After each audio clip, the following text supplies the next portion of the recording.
사람들은 양면성의 두 가지 특징을 동시에 갖게 됩니다. 하나는 강인함입니다. 험난한 삶을 살아내기 위해서는 강해질 수밖에 없습니다. 또 하나는 연약함입니다. 살기 위해서 늘 경쟁을 하다 보면 그 이면에는 외로움이라고 하는 것이 남기 마련입니다. 마음 둘 곳 없어 외로움이 밀려오곤 합니다.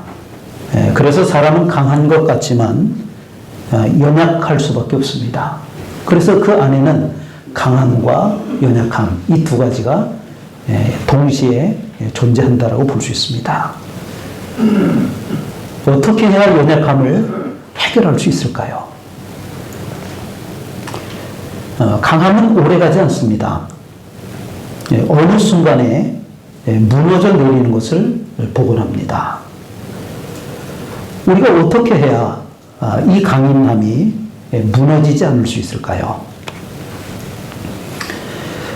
미국은 2차 세계대전 이후에 초강대국이 되었습니다. 원탑입니다. 전 세계를 다 호령합니다. 소련 중심이었던 공산주의가 무너지면서 1990년대에 들어와서는 냉전시대라고 하는 것이, 그러니까 공산주의가 없어지면서 이 냉전시대가 마감되었고, 이 미국은 더욱 독주체제를 견고히 하게 되었습니다. 미국 자신이 경찰국가라고 자임을 하면서 많은 나라에 미군을 주둔시켰습니다. 이 미국의 요구를 거절하게 되면 세계 곳곳에 전쟁을 일으키곤 했습니다. 그러니까 1940년대 2차 세계대전이 끝난 이후에 전 세계는 전쟁이 끊이지 않는데 그 전쟁의 대부분은 미국이 일으키는 전쟁들이었습니다.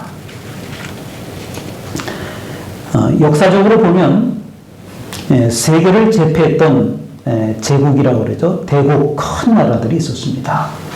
성경시대 로마 제국을 비롯해서 또 이란이라고 하는 나라가 세계를 제패했던 페르시아 제국이라고 하는 것이 있었고, 또 최근에는 영국 제국, 그러니까 영국 대영국이라고 해서 해가 지지 않는 나라, 그러니까 전 세계 식민지들을 많이 두었기 때문에 그 영국이 세계를 제패하곤 했었습니다.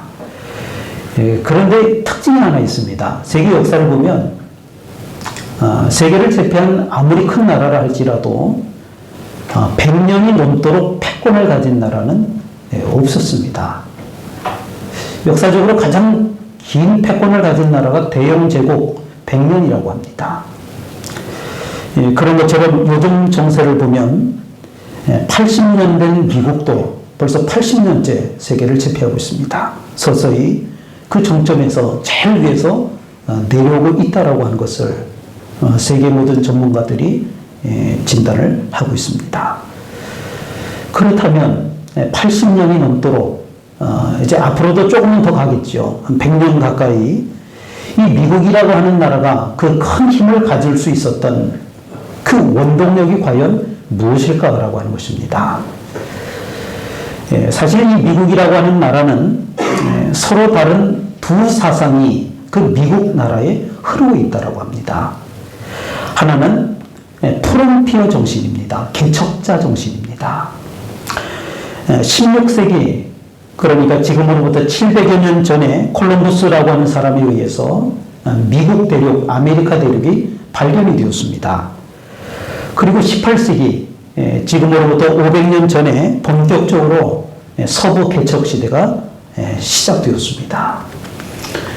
예전에는 그 서부 영화라고 하는 것이 많았습니다. 그 서부 영화라고 하는 것이 바로 지금으로부터 500여 년 전에 그 미국의 백인들이 들어와서 인디언들이 살고 있었는데 그들을 무참히 밀어내고 땅을 차지하는 그 역사가 서부 개척사라고 이야기를 합니다. 어쨌든 미지의 세계를 향한 끝없는 도전과 또 서부를 정복해 나가면서 그 미국 사람들에게는 프론티어, 강인함이라고 하는 것이 생긴 겁니다. 그런데 개척 정신이 미국의 전부는 아닙니다. 미국을 지탱하는 또 하나의 힘이 있는데 그것은 바로 프로테스탄트 정신입니다.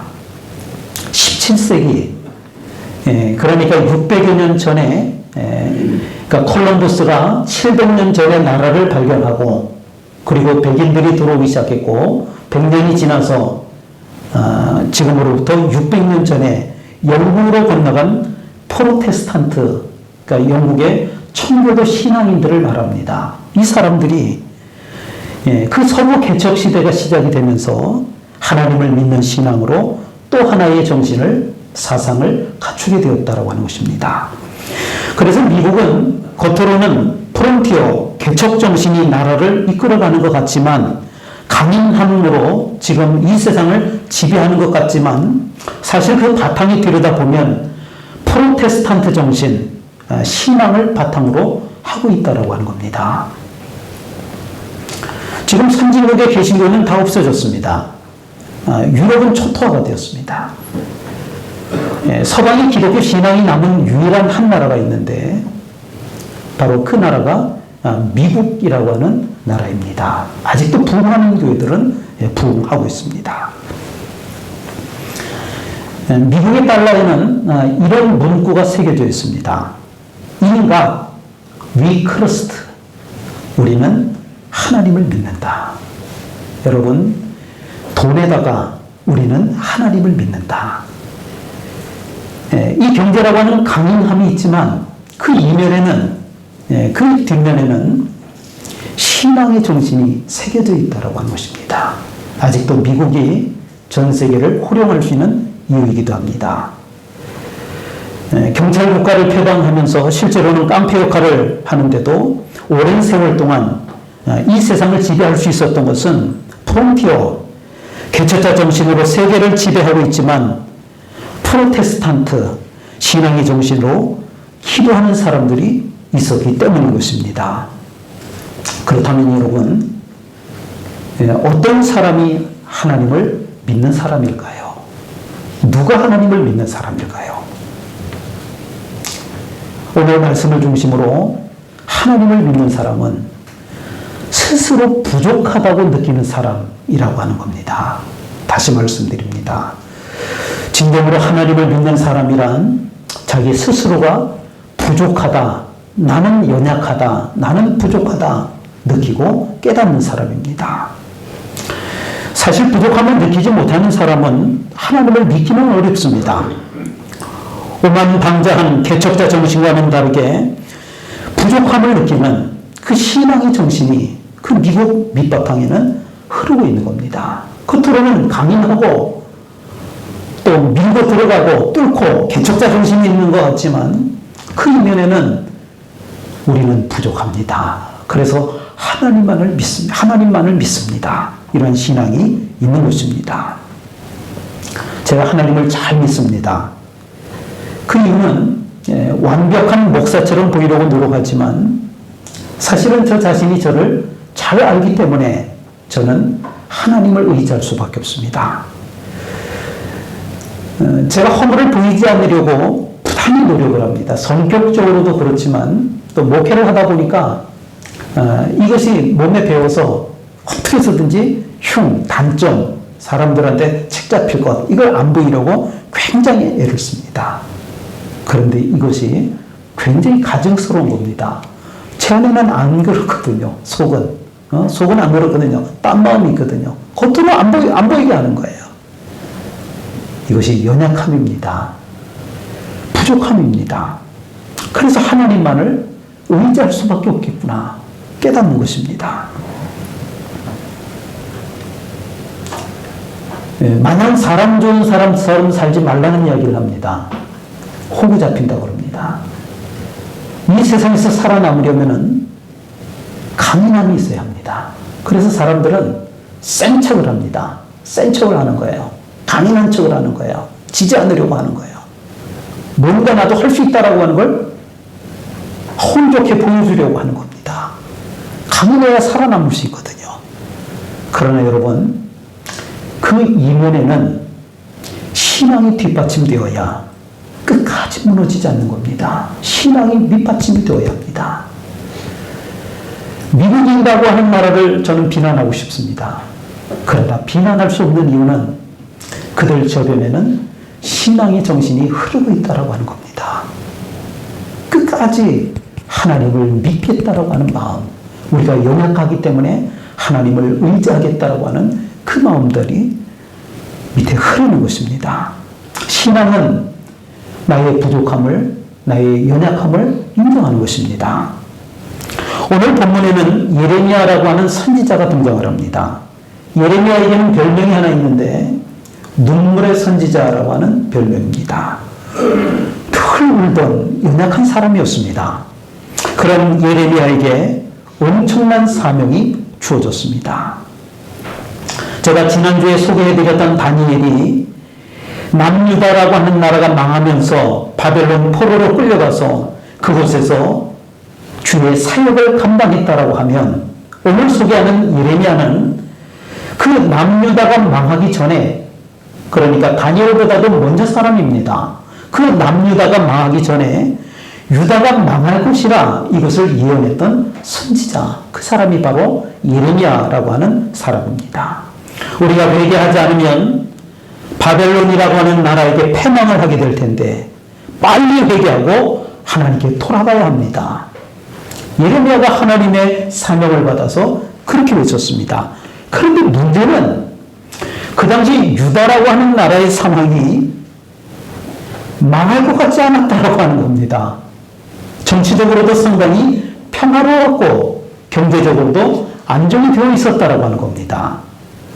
그 유다 사람들 입장에서는 우리가 곧 망할 테니 빨리 회개합시다 이렇게 말하는 그 예레미야를 볼 때 어떻게 보였겠습니까? 자다가 봉창 두드리는 소리처럼 들렸을 겁니다. 아니 지금 나라가 이렇게 잘 되고 있는데 나라가 지금 잘 운영되고 있는데 우리가 망한다고 회개해서 돌아서지 않으면 우리가 망할 거라고 이해가 되지 않는 겁니다. 사람들로부터 미친 사람 취급을 받았습니다. 회개하십시오. 그렇잖아요. 우리가 바벨론에게 멸망합니다. 그럼 조용히 하라고 입 닥치라고 돌을 던지면서 조롱을 해야 되는 겁니다. 예레미야는 연약한 사람이었습니다. 하나님의 말씀에 순종해서 힘써서 전했는데 사람들로부터 돌아오는 반응은 인정을 받는 것은 둘째치고 선지자구나, 주의 종이구나 대접을 받기보다는 초롱을 당하고 있는 겁니다. 예레미야가 하나님 앞에 항변합니다. 예레미야 20장 8절과 9절의 말씀입니다. 내가 말할 때마다 외치며 파멸과 멸망을 선포함으로 여호와의 말씀으로 말미암아 내가 종일토록 치욕과 모욕거리가 됨이니이다. 내가 다시는 여호와를 선포하지 아니하며 그의 이름으로 말하지 아니하리라. 하나님 시키셨잖아요. 회개하라고 전하라고 하셨잖아요. 회개하지 않으면 나라가 망한다라고 말하고 하지 않았습니까? 그런데 이게 뭡니까? 나는 연약한 사람인데, 나는 부족한 사람인데 내가 가서 그렇게 외쳤더니 사람들이 저에게 돌을 던집니다. 저를 조롱합니다. 그러니 이제 다시는 내가 여호와의 말씀을 선포하지 않겠습니다. 그러고 돌아섭니다. 그런데 돌아서면 말씀을 전하지 않으면 계속해서 나오는 말씀이 나의 마음이 불붙는 것 같아서 나의 마음이 뜨거워져서 전하지 않고 돌아서기만 하면 골수에 사무치니 답답하여 견딜 수 없나이다. 하나님의 말씀을 전하지 않으면 내 심장이 터질 것 같습니다. 어떻게 하면 좋습니까? 그래서 또 나가서 전하는 겁니다. 또 조롱을 당하고 돌을 맞는 겁니다. 그래도 또 나가는 겁니다. 자신에게서 부족함을 느끼는 사람은 하나님을 의지할 수밖에 없습니다. 하나님의 말씀을 신뢰할 수밖에 없는 것입니다. 연약함 때문에 울던 예레미야 선지자가 그랬습니다. 음식 또는 요리라고 하는 것을 제가 한번 나름대로 정의를 해보면 이런 겁니다. 다양한 재료들과 그러니까 여러 가지 재료들과 다양한 소스를 배합을 해서 어떤 맛을 내는 것, 이게 요리, 이게 음식이라고 말할 수 있습니다. 맞죠? 여러 가지 재료들을 가지고 다양한 소스를 넣어서 맛을 내는 걸 우리가 요리라고 그러고 음식이라고 그러는 거예요. 소스라고 하는 것은요, 그 재료에 섞여 있을 때 맛을 내지만 단독으로 먹기는 좀 난감한 게 소스입니다. 된장, 너무 맛있어요. 된장찌개. 전 된장찌개 되게 좋아하거든요. 그렇다고 된장이 맛있다고 한 숟가락 퍼먹지는 않습니다. 간장에 오묘한 맛이 있습니다. 맛을 냅니다. 이 간장이라는 게 들어가니까 이런 맛을 주네. 떠먹지 않습니다. 소스는 소스입니다. 단독으로 먹지 않습니다. 제가 어린 시절에 초등학교 전입니다. 그 아버지 친구 사무실에 놀러 간 적이 있습니다. 아버지는 친구분들하고 몇 분하고 대화를 하고 계셨고, 저 혼자 이렇게 놀다가, 그러니까 어릴 때 뭐 이것저것 호기심이 많잖아요. 만지다 보니까 바카스병이 보이는 겁니다. 어렸을 때 콜짝콜짝 조금씩 얻어 먹어본 그 맛이 있거든요. 그래서 어른들 안 볼 때 제가 얼른 바카스를 벌컥벌컥 마셨습니다. 바카스가 목구멍을 타고 뱃속으로 들어가는데 제 목이 타서 죽는 줄 알았습니다. 고래고래 소리 지르며 울기 시작했습니다. 그 어른들이 보더니 막 웃습니다. 그 바카스가 아니고 바카스 병에 담아놓은 식초였던 겁니다. 그 사무실 아저씨가 요즘에 영양갱이라고 하는, 그때는 욕강이라고 그랬죠. 욕강. 그 욕강을 제 입에, 그러니까 제가 이제 속이 타고 그러니까 욕강을 주시면서 제 속을 달래주셨습니다. 그때 먹었던 그 욕강은 평생 잊을 수 없는 맛이었습니다. 그때 체질이 바뀌었는지 식초 들어간 음식을 제가 한동안 좋아했습니다. 그런데 여러분, 제가 식초 들어간 음식을 좋아한다고 해서 식초를 그냥 마시지는 않습니다. 식초를 버컥버컥 마시지 않습니다. 식초 자체로는 부족하지만 그 어떤 재료에 녹아들게 되면 의외로 기가 막힌 맛을 내는 겁니다. 우리 안에도 식초와 같은 요소들이 있습니다. 그것 자체는 매력이 없습니다. 그 내 자신조차도 싫어하는 요소일지도 모르겠습니다. 부족함입니다. 부족한 겁니다. 뭔가가 부족하다라고 하는 느낌입니다. 그럼 여러분, 부족하다라고 해서 식초를 거부하지는 않습니다. 무엇인가와 잘 어우러지기만 하면, 나의 부족함이라 할지라도 그게 어우러질 수만 있다라고 하면 오묘한 맛을 내기 때문인 것입니다. 오늘 본문은 선지자로서의 사명을 감당하기 위해서 예레미야가 하나님께로부터 콜링, 부르심을 받는 장면입니다. 4절과 5절 말씀을 한 목소리로 같이 읽어보겠습니다. 예레미야 1장 4절과 5절입니다. 시작. 여호와의 말씀이 내게 임하노라. 이르시되 내가 너를 모세에 지기 전에 너를 알아보고 내가 앞에서 나오기 전에 너를 선별하였고 너를 여러 나라의 선지자로 세우노라 하시니라. 아멘. 여호와의 말씀이 내게, 예레미야에게 임하니라. 하나님께서 예레미야에게 말씀하셨습니다. 내가 너를 특별히 구별하였고, 내가 너를 특별히 구별하였고, 선지자로서 너에게 큰 사명을 맡기노라. 하나님께서 예레미야 자신을 특별한 존재로 여기셨다라고 하니, 여러분, 이 예레미야가 얼마나 뿌듯했을까요? 그런데 이 예레미야는 부담으로 느껴진 겁니다. 왜냐하면 그 안에 부족함이 있음을 느꼈기 때문입니다. 부족하다라고 느끼게 되면 하나님의 요청까지도 거부하게 되는 겁니다. 하나님의 부르심에 대한 예레미야의 반응을 한번 보시겠습니까? 6절의 말씀입니다. 내가 이르되 슬프도소이다. 주 여호와여 보소서. 나는 아이라, 나는 어린아이라 말을 할 줄 알지 못하나이다. 여러분은 언제 부족하다고 느끼십니까? 분명히 잘 될 것 같았는데 사업이 원하는 대로 되지 않습니다. 자식을 키우다 보면 신앙이든 그 자녀의 삶이든 부모로서 어떻게 할 수 없음에 좌절을 느낄 때가 있습니다. 충분히 될 것 같았는데 생각대로 되지 않아서 난감할 때가 인생을 살아가면서 자꾸 느껴지는 겁니다. 이런 것들이 축적이 되다 보면 사람이 이런 것들을 자꾸 경험을 하다 보면 습관이 생기는 거죠. 매사에 자신감이 없어지는 겁니다. 뭔가를 시작하기도 전에 무력감으로 인해서 내가 이 일을 할 수 있을까? 과연 될까? 전에도 안 됐는데, 해도 안 될 것 같은데, 이런 생각이 드는 겁니다. 이 부족감, 우리의 삶을 우리가 해야 할 일을 무척이나 위축되게 만드는 것입니다. 그리고 시작하지 못하도록 나를 방해하는 것입니다. 예레미야는 하나님의 부족한 부르심 앞에서 자신이 부족하다라고 느낀 겁니다. 그래서 못하겠다라고 하는 겁니다. 여러분의 삶의 가장 큰 장애가 무엇인가요? 오늘 여러분은 하나님의 부르심 앞에 무엇이 부족하다라고 느끼십니까? 내가 이르되 슬프도소이다. 이런 상황이 두렵다는 겁니다.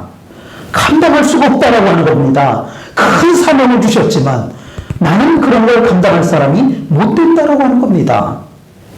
그런데 예레미야가 보지 못한 것이 있습니다. 자신을 향한 하나님의 계획입니다. 하나님의 관심입니다. 보지 못했습니다. 이제 하나님은 우리의 식초에 맛을 내기를 원하십니다. 예레미야의 부족함을 사명으로 바꿔주신 것입니다. 두려워하지 말라. 두려워하지 말라. 이것이 하나님의 선언입니다. 우리 7절부터 9절까지 말씀도 함께 읽어보겠습니다. 예레미야 1장 7절부터 9절입니다. 시작. 여호와께서 내게 이르시되 너는 나라 말하지 말고 내가 너를 누구에게 보내든지 너는 하며 내가 내게 무엇을 명령하든지 너는 말할지니라.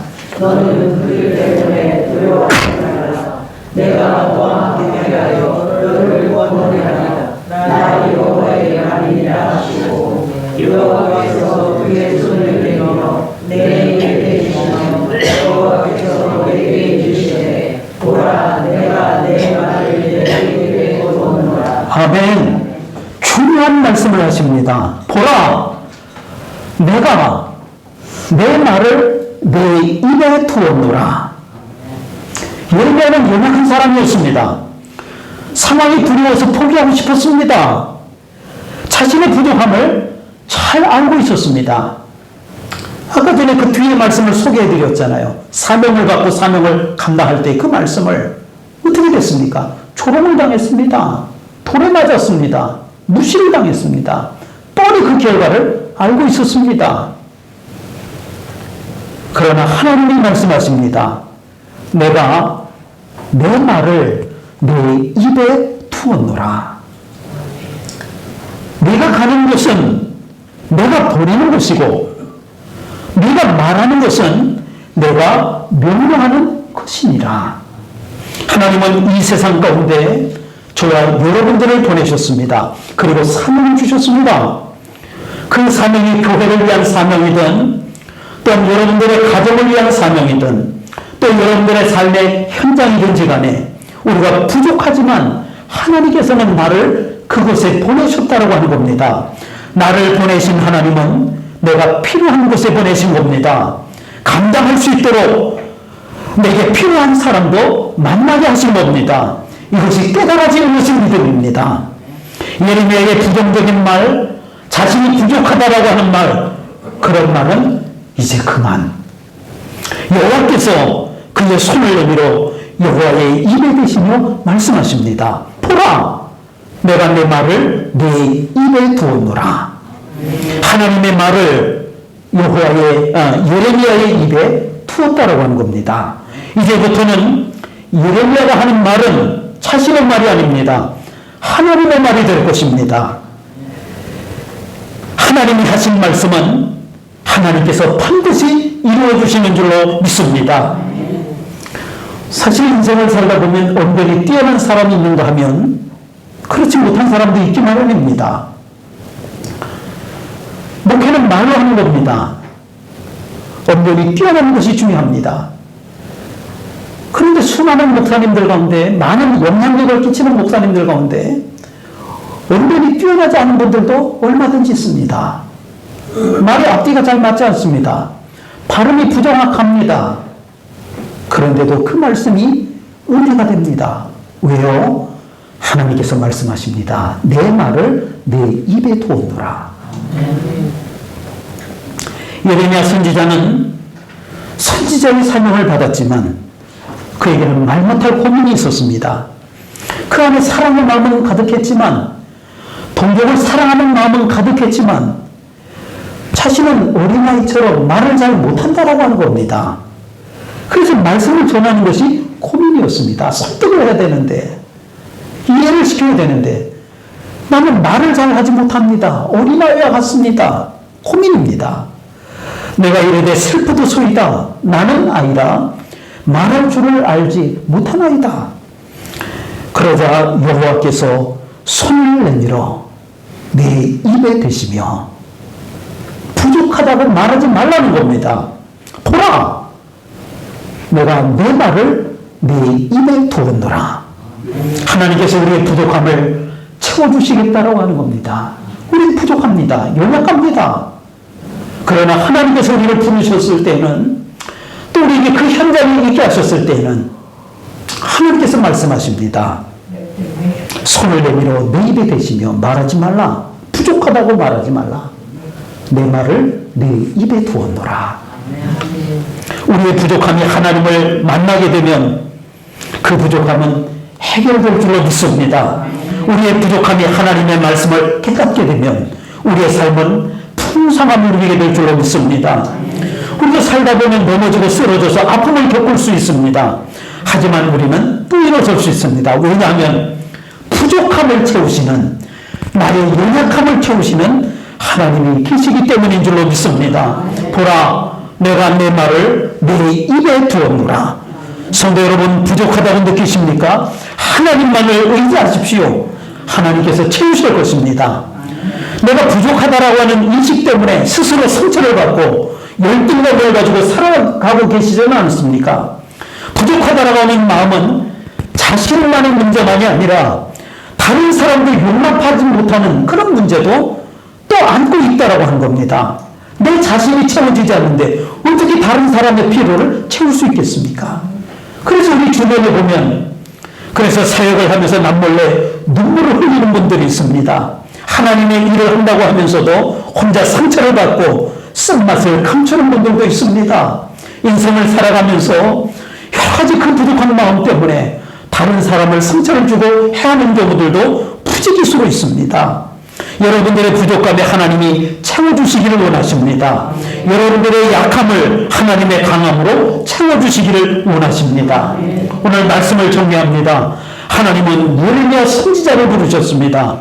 예레미야는 자신의 부족함을 고백했지만 하나님께서는 내가 너와 함께 하겠다 약속하셨습니다. 하나님은 부르신 사람에게 필요한 말씀과 능력을 친히 맡기시는 분이십니다. 우리도 세상 가운데서 하나님의 뜻을 행하도록 부르심을 받은 사람인 줄로 믿습니다. 두려움을 떨쳐내야 합니다. 부족감에 위축될 필요가 없습니다. 하나님의 동행을 믿고 순종하게 될 때 우리의 부족함에 하나님이 풍성함으로 채워주실 것입니다. 우리의 연약함에 하나님의 강함으로 채워주실 줄로 믿습니다. 기도하겠습니다. 하나님 아버지, 예레미야를 부르시고 함께 하셨던 그 하나님께서 오늘 우리도 부르셨음을 믿습니다. 우리의 연약함과 부족함만 바라보지 않게 하시고 함께 하시는 주님의 능력을 의지하게 하여 주옵소서. 우리의 말과 삶을 통해 하나님의 뜻을 나타내게 하시고 두려움보다 믿음으로 순종하며 살아가게 하여 주옵소서. 맡겨진 자리에서 담대히 주님의 뜻을 이루는 삶을 살게 하여 주옵소서. 감사드리며 예수님 이름으로 기도하옵나이다. 아멘.